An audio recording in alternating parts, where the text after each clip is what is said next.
Today I'm going to be going over my games from the last Clash Royale League monthly final this year. Mohamed Light is sent packing here. Wow. And that is a clean 3-0 sweep for Ian. It's a scary dude right now, man. That is a scary dude to play Clash Royale against. He is just on top of his game. So guys, this was the very last Clash Royale League competition of the year, and I decided to play this Golem deck. I was up against Mohamed Light in a best of 3 duel, so we could only play each card once in the duel, and whoever wins 2 games first would win the duel. And I was in the lower bracket at this point, guys, so I knew that if I lost this match against Mohamed Light, I would be eliminated from the tournament. But if Mohamed Light lost, he would also be eliminated, so this was a really important game that I knew that I had to just give my all to win. I think a lot of people thought that I would have no chance against Mohamed Light, because I do best of 9s on my channel against Mohamed Light and stuff, and I beat him a decent amount, but people always seem to think that, you know, I can beat him in those things, but whenever it comes to CRL, they always comment that how, you know, I can never beat him there and stuff, which isn't true, by the way, but, you know, obviously he's the hardest player pretty much to beat in the entire Clash Royale League, so yeah, he could beat anyone, basically. And Mohamed Light was running this Graveyard deck here, which is probably one of the most broken decks in the game right now. I think Golem, Graveyard, Goblin Giant, and probably Royal Hogs Lightning are the most broken decks right now. I was playing kind of chill at this point, guys, but I decided to go in for a Golem because my Chef Tower was loading up a Pancake, and I knew in this matchup, guys, even if he went for a Graveyard, I would just have the guards, so I could defend it pretty cheaply. Mohamed Light did decide to go in for a Barbara, which was really good by him. It forced me to go for the guards, which I really didn't want to do. That was actually kind of terrible for me right there, guys, because even though it looked okay, it basically made it so my Golem had no support, and Mohamed Light somehow cycled really quickly back to his Goblin Hut. So yeah, my Golem did get to the hut, but I knew that I was not really going to get any bit of damage here. Mohamed Light also did get the Evo Knight down. And I don't know, I feel like I just had a really bad start in this matchup, guys. I didn't really maybe play as aggressively as I could have. Because I'm not going to lie, I don't play Golem super often. It's not one of my main decks or anything like that. But in CRL, you know, you often just have to remain very unpredictable. So I just played this more for unpredictability. Even though it's obviously not one of my best decks. And I just took so much damage here, man. That Knight and Barbaro on the right side earlier is what really messed me up there. It just made it so I couldn't support that Golem properly. So that was really smart by Mohamed Light.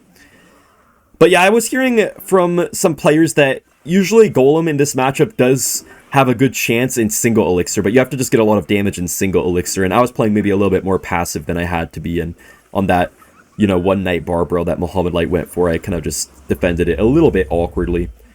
Yeah, so just getting really awkward here for me, guys, because he just kept on spamming the furnaces, and I didn't really have a good way to kill it, because normally the machines can take them down pretty easily, but Mohamed Light had the Berserker, he had the Knight, he had the Barbarian Barrel the Vines. I don't know, I was just having a really tough time getting through here. I was able to get another Golem going right here, and I was starting to kind of get in my rhythm a little bit, but it was just not looking super good. And here I was kind of trying to focus on spamming the Goblin machines, guys, just so I could have any sort of chance to take down the Furnace, but the Evolved Furnace especially is so rough, and even though the Vines are kind of decent for Golem here, Mohamed Light also had the Vines, so I knew that he could counter my Vines, and man, he got such a big poison here as well, and along with the Evo Furnace, my entire push just got shredded.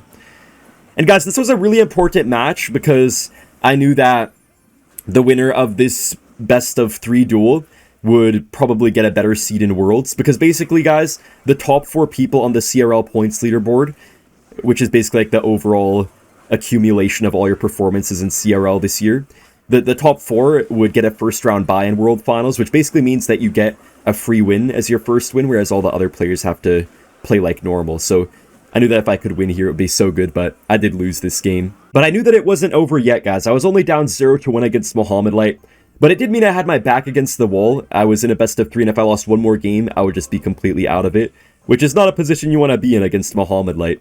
I feel like the majority of the time when Mohamed Light loses a best of 3 duel, usually he loses the first game. But I feel like whenever he wins the first game, he very rarely seems to get reverse swept. So I decided to play this Mortar Lightning deck here, and Mohamed Light had this Minor Rocket deck. Yeah, I think this matchup was just not good. I think the Golem game, maybe some good Golem players could definitely win it. This game, though, I just did not like this matchup too much, because he had like delivery for the minions, log for the Skelly Barrel. You know, Tesla does really good as well. I did have Lightning in this deck, guys, but it's kind of hard to hit the high Teslas with it. Also, I got a really good Skelly Barrel in the back here because I knew he had delivery, and by playing it in the back, I just forced him to leak so much elixir. That was a really smart delivery by Mohamed, going for it on the inside tile so it would distract the mortar there. And yeah, guys, that Skelly Barrel just put me in a really good spot elixir-wise. I was able to get a nice Ice Wizard for his miner, and then my mortar was still remaining pretty healthy, so I was not in too bad of a spot. I knew I had to get a lot of damage in single elixir though, which wasn't really happening for me, because in this matchup, guys, if you don't get a lot of early damage, it's kind of hard to win the game, because once you hit double and triple elixir, they can just start spamming Evo Teslas, they can even rocket your mortars if they have to, they have really everything they need. And obviously Mohamed Light is the best miner player in the world, so was not looking good for me. I did get my Evo Skelly Barrel because I knew he'd probably have to go for a Tesla onto it, and I did end up forcing out his Tesla. Tesla really was his best response to the mortar. I feel like Mohamed Light made a mistake here, guys. Look, I got really quick arrows, which unfortunately didn't quite allow my mortar to get on the tower. But guys, I feel like Mohamed Light made a mistake by going... Wait, hold up. Yeah, I feel like he made a mistake there by going for the guards on my Evo Mortar instead of a rocket. And honestly, this Evo Tesla by Mohamed really wasn't very good either. And it allowed my Evo Mortar to get right on the tower. Yeah, look at that, guys. And I forced out his log on the left side so he couldn't log my Evo Mortar. It's so broken out that Evo Mortar goblins get 2 stabs. Mohamed Light actually played an Ice Spirit right into the mortar shot. He misplaced that. I got a really good lightning here, guys, just knowing that I kind of had to start spell cycling because I knew that later in the game Mohamed Light could just rocket cycle me. So I had to get the aggressive... lightnings down. Honestly, kind of a weird Tesla by Mohamed. I feel like he just messed up the placement a little bit. He kind of put it right into the Skeleton King attacks. So Mohamed Light was down quite a bit. You know what I could have done, guys, was Ice Wizard the middle. Okay, I got so unlucky there, man. The miner actually pushed the Dark Prince away from my Ice Wizard. I didn't misplace the Ice Wizard. It was just that the miner pushed the Dark Prince. I believe that was probably unintentional, but I don't know. If Mohamed Light intended to do that, that was really good for him. But what I was saying about the Dark Prince, guys, is that if you have a mortar on the map and there's a Dark Prince, you can actually play a troop in the middle. The Dark Prince will jump up, and then it will make your mortar go right on the tower. So I actually could have done that against the other Dark Prince, but I didn't end up doing it. I thought Mohamed Light would probably just keep on distracting my mortar, but maybe it could have worked out. I actually got a really nice lightning here, guys, which just barely kept my Evo Skelly Barrel alive, and Mohamed Light had to overspend so much on that, and I got good tower damage. But honestly, guys, the Dark Prince was really putting me in a bad spot. That early Dark Prince from a little bit ago that just got so much damage was really putting me in a bad spot. I knew Mohamed Light would go for a miner, so I got a really good prediction gang for it. Got my Skelly King down as well. Mohamed Light did go for the rocket. He kind of had to get damage here, but I did have my Evo Mortar to pressure him. He got a really good Evo Tesla, and he got the Ice Spirit down just in the nick of time, so my mortar literally got no damage. Mohamed Light got his guards down, guys. I was down a little bit at this point, but I knew my Skelly Bro would get damage. Mohamed Light just delivered like 5 seconds too early. I think his finger must have slipped, guys, and I just got a lightning, and I evened it up. So, guys, I knew this would be the final game against Mohamed Light in the duel.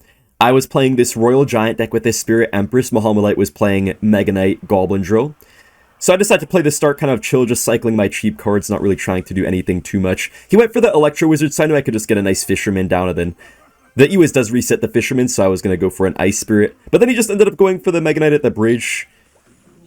I don't know what the Mega Knight was doing, really. Honestly, I don't like that Tornado out of Mohamed Light. I don't know what he was thinking with that NATO. I feel like that there was really no point for that.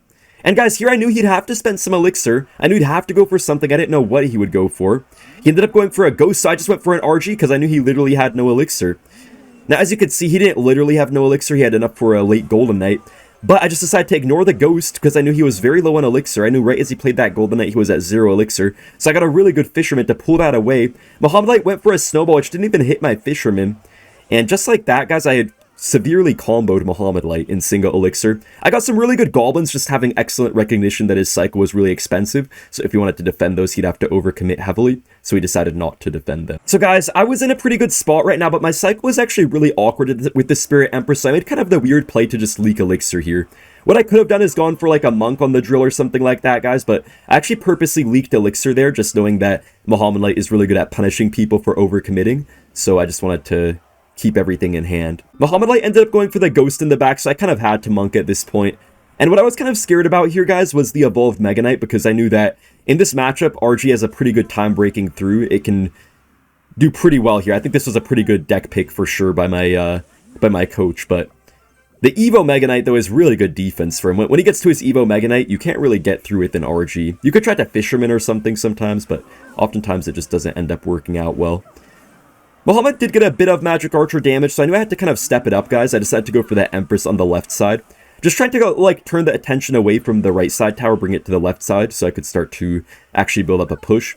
Because I knew the one way that I could still lose this game, guys, would be if I just started going only on the right side instead of focusing still on the left side. I got a nice Ice Spirit plus Log here onto his Goblin Drill, which was a perfect counter. I had my Monk ability here to kill the Magic Archer, so I decided to pop it. But then Mohamed Light actually got a really good Tornado right there. Honestly, really well played by him. He basically just completely ruined my Monk ability. But he did find himself really low in Elixir because he spent that right there with the Tornado. So he didn't have enough for a Mega Knight right away. And I believe he had to go for kind of like a weird Goblin Drill. Yeah, Mohamed Light went for a really weird Goblin Drill, which is definitely not what he wanted to do. And he had plenty of Elixir here, but he just kind of panicked and he went for a late Golden Knight, guys. And man, I knew that if I could beat Mohamed Light here, guys, I would probably have a good chance of doing very well in this tournament. I believe I would be top 4 if I beat Mohamed Light. And I was just trying to go for number 1. So yeah, here I got another Fireball, and I was able to take down Mohamed Light. Now guys, fast forward a little bit, and I was up against Pedro. I was currently top 2 in the tournament, and my final opponent was going to be Pedro. I decided to open with this Graveyard Vines deck with the Evo Witch. It also had the Cannoneer, which kind of makes it a lot better against beatdown decks like Goblin Giant and stuff like that. And I decided to go for kind of an aggressive Witch up high right here. But yeah, guys, this deck is really strong defensively. It doesn't do quite as well against some Cycle decks because you have the Cannoneer and a little bit of a slower cycle than some other Graveyard Berserker decks, but it is really solid overall. Pedro decided to go for this Mortar Witch deck. Normally against Mortar, I'm feeling pretty good with this type of Graveyard deck. The only issue for me here, guys, was the fact that Pedro did have the Evolved Witch. And the Evo Witch is kind of unkillable for me here because I have Poison, but Poison just doesn't kill Evo Witch because it just keeps on healing from its skeletons. And if you try to Vines as well, it's still not usually going to be enough to actually take it out. I was kind of just trying to buy my time in single Elixir here, guys. I didn't want to even really go for a single Graveyard. I did get my Vines down just to make sure that Ice Wizard could die here. And guys, one thing I also forgot to mention is that this right here was a best of 5. So my game against Mohamed Light earlier was a best of 5. I mean best of 3, but this was a best of 5 because we were in the finals. And yeah, the finals and the semifinals are all best of 5s in CRL monthly finals. So best of 5s are really interesting. Best of 5s, guys, you have to be way more careful with what spells you use and what cards you end up taking out of your arsenal by using in early games, because you have to use 40 out of the 121 cards in the game in a best of 5. So you have to use like 1/3 of the cards. You have so many things you have to use, and if you waste a lot of good spells early, you kind of just ruin yourself. And that was kind of annoying for me here, guys, having to waste the Evo Valkyrie. I thought that it could really be good for me if I got a good push with it, but yeah, I was kind of forced to waste it on really nothing. Evo Valkyrie did get a little bit of tower damage though, which was kind of nice for me. Had to just go for an Evo Witch in the back. I mean, it was normal now, but I knew the next Witch would be evolved. And you guys can see just how patient I was being. I still had yet to go in for a single Graveyard.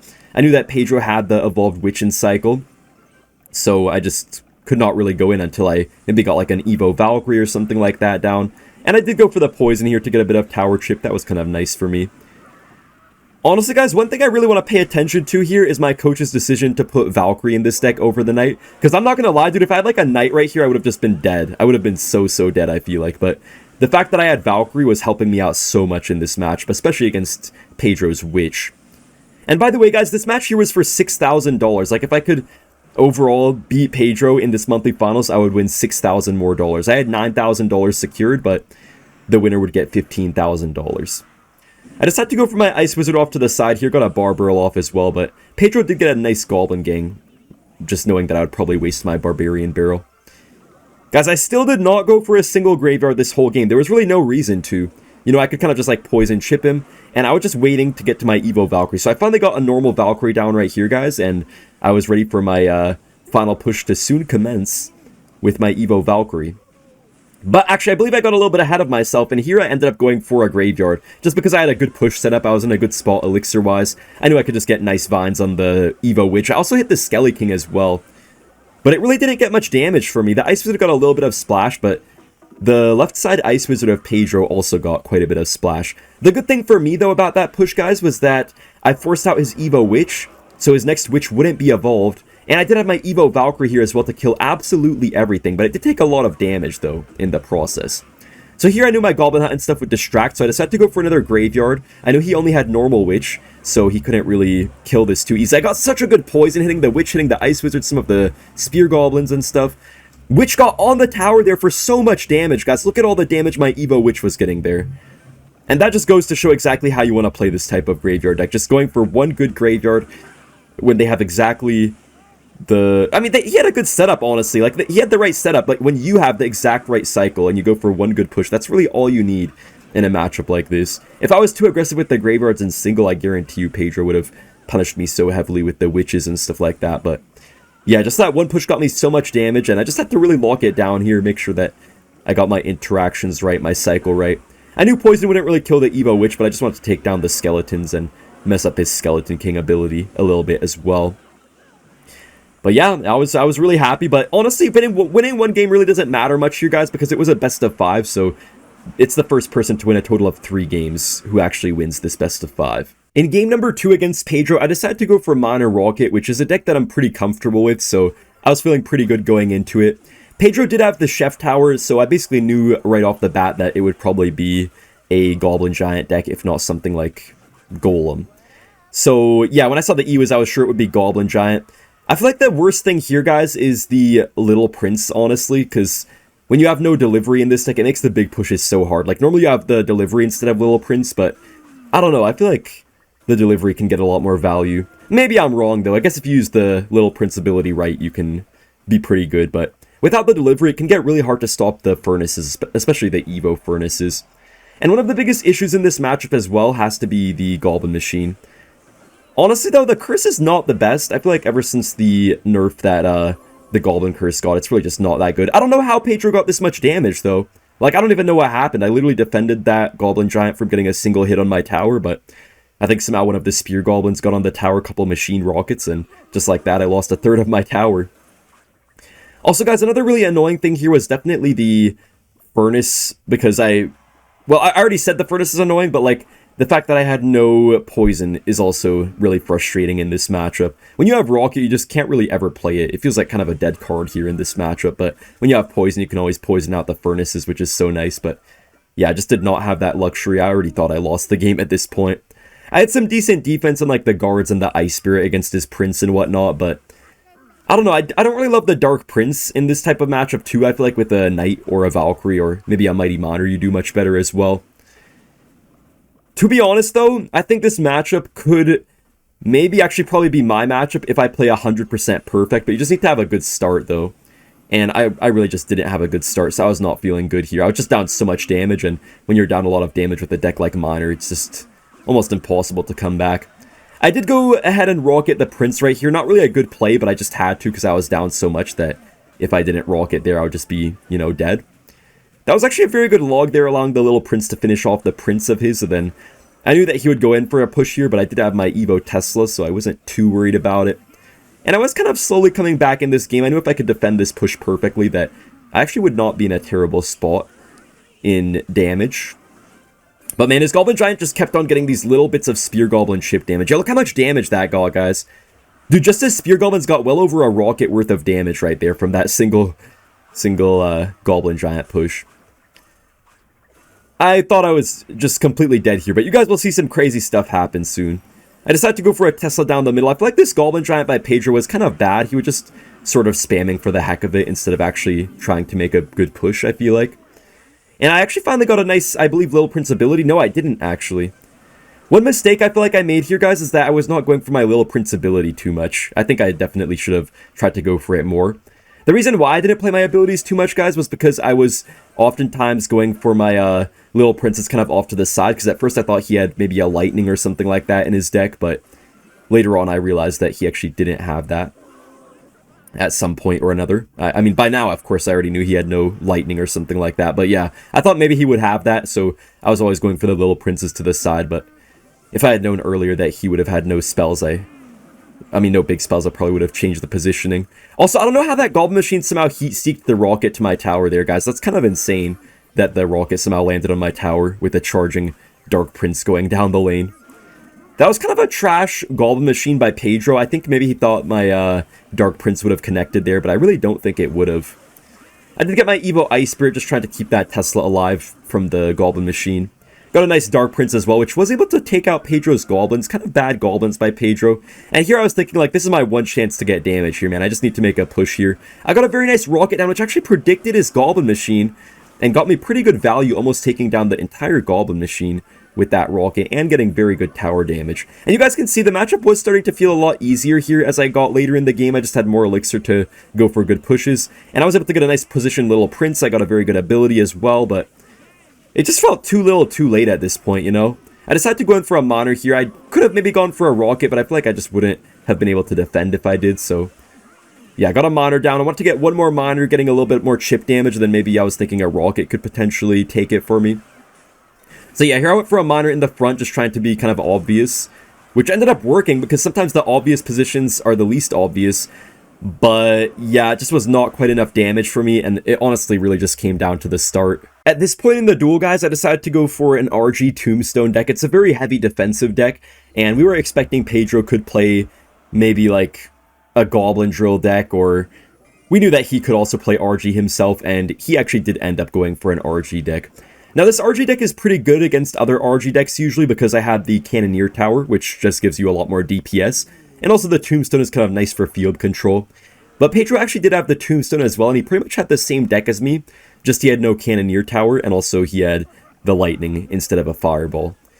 It was very nice for me here to have the Fireball for the Zappies, guys, and I feel like he just wasted a lot of his good stuff, so I went in right for the RG at the bridge. I knew that he would probably go for a Fisherman, but I did have my Skelly King ability, which I just barely was able to get off to distract the Fisherman, and I knew my RG would just get free range on the tower here. I got a nice Rage down, and dude, I somehow just comboed Pedro, a top 3 player in the game, within like the first minute, and I took basically his entire tower. Honestly, this matchup was good for me, guys, just having the Cannoneer Tower and stuff, but wow, I just comboed him so badly right there. I was really happy with that. And I'll be honest with you guys, I just completely defended the rest of this game, and I ended up winning it. So let's move on to the next match. So I was up 2-1 against Pedro at this point, so if I won one more match, I would beat him in the best of 5, but if he won this match, he would have another opportunity to stay alive and beat me. I decided to play Electro Giant here, and Pedro decided to go for a bait deck. The reason he went for this bait deck was because I wasted the Barbarian Barrel in Game 1, and I wasted Log in Game 2, so I couldn't repeat any of those spells. And in this Electro Giant deck, normally you have the Barbarian Barrel, which helps you deal with these bait decks, but I didn't have any spell of that sort. The only spell I really had against bait was the Tornado. But the Tornado kind of sucks now against these Logbait decks, I feel. Like, it used to be so good against them, or at least decent, but nowadays, when you Tornado a Goblin Barrel, the Goblins still take 2 tower shots to die, whereas back in the day, they only took 1 tower shot to die if you went for a Nado. And the reason why is because Tornado got a damage nerf a few months back. Quite a few months back, maybe even like a year back, I don't remember at this point. But yeah, I was doing a good job of defending in single elixir, just trying to survive really, because I knew in this matchup, in single elixir, it would be kind of hopeless for me to try to get any damage, but I knew that potentially later in the game, I could have a good chance to get some sort of breakthroughs with the Evo Baby Dragon. I did go for my Nado here. Honestly, maybe I could have gone for my Baby Dragon just to get to the evolution, but it worked out okay either way. And guys, notice here how I was not over-defending his cards. You know, I could have just always tried to over-defend, take 0 damage, but if you do that in a matchup like this, you basically just slowly get down and down in elixir over time, and you just end up losing the game. So I was really smart here with my plays. And I got a really good Princess prediction. I mean, just really quick reaction time, not really a prediction, I guess, but yeah, I was really quick with it every single time. Honestly, pretty good Baby Dragon as well. Pedro got a nice Evo Dark Goblin, but it was kind of nice to get it out of his cycle. I knew here I had to eat the Evo Barrel. The Evo Barrel Goblins don't really do that much damage anymore, so yeah, I was playing really well at this point. I actually had Riley on call with me, guys, and Riley was telling me that this matchup was pretty nice for Logbait, but that there's a small chance for E-Giant to win if they use a really good Evo Baby Dragon, because it does speed up your whole push. So yeah, it's chokeable for Logbait, even though it's, you know, not the best matchup for E-Giant. Honestly, pretty terrible barrel out of Pedro. He kind of just played everything right into my E-Giant Baby Dragon, so I was thinking, okay, here's my chance to get a lot of damage. Pedro got a really good high cannon, though, so I couldn't lightning onto it. And I don't even know how he survived so easily, but he literally took, like, basically 0 damage out of a full-on Evo Baby Dragon push there when I spent so much elixir on it, too. I just got literally nothing out of it. But, guys, I was up in elixir at this point, so I was still not in too bad of a spot. I knew that this princess would get distracted by the E-Giant, but it also would get 1 splash shot on my tower. I knew that. But yeah, I was slowly kind of creeping up in elixir, which is kind of what the bait player wants to do in this match, but instead I was doing that to Pedro. And yeah, these 2 elixir cards, the Bomber and the Berserker, really were what was keeping me alive here. Even though I had no small spell, they were just doing a good job of negating most of the barrel damage. But yeah, once again, my E-Giant just got nowhere close to the tower, man. It just completely got destroyed. Pedro kept on surviving so nicely with these mighty miners and everything. I got a nice low cage here, just purposely going for it low to make it as hard as possible for Pedro to snipe it with like a Dark Goblin or a Princess. Then I decided to get my E-Giant down here with the Golden Knight. I didn't want to always go for the E-Giants randomly in the back because I knew if I did, he could easily punish me. Honestly, Pedro's barrels were pretty bad. He was kind of just going for the Evo barrels at the wrong time. The Golden Knight somehow dashed on a dead Princess and killed the Evo Dark Goblin, guys, and that honestly might have just been a potentially game-changing moment right there. I knew that that would be my one chance to get some damage, but I still got no damage. So got another E-Giant in the back. I was getting up and up in elixir still, but I just took so much damage here from his barrel. As you guys can see, the tornado damage nerf just is making me take so much damage every single time. Pedro went for kind of a bad set of plays here. He gave me a really free lightning on everything. He went for terrible wall breakers into my bomber shot on the left side. You could see Pedro was kind of panicking. I got my Golden Knight ability, which actually dashed on the cannon, which is exactly what I was hoping for when I pressed that ability. I was hoping he'd go for a high cannon, and that's just what he did. I went for my E-Giant really up high here at this point because I knew I didn't have much time left to actually set up a full E-Giant push in the back. I knew Pedro would go for a high cannon, so I got a lightning down because I knew he'd not let me hit the lightning on the tower and the cannon regardless. My E-Giant was getting sped up here by the Baby Dragon. Pedro's Cycle was without the cannon. E-Giant did get a nice few shots on the tower and actually put me almost back in this game. Not quite enough though. But then the Bomber threw a bomb on the tower. I got my Golden Knight in the back because I knew a Golden Knight in the back with the ability could fully counter the barrel. I got my Berserker down, and then he played the barrel in the back, which allowed my Berserker to counter it. If he didn't play the barrel in the back, I think maybe he would have had it right there. So guys, after this, I had to face Pedro in another best of 5 to fully beat him, and I ended up losing that one, so I got number 2 in this competition, which I'm really happy with.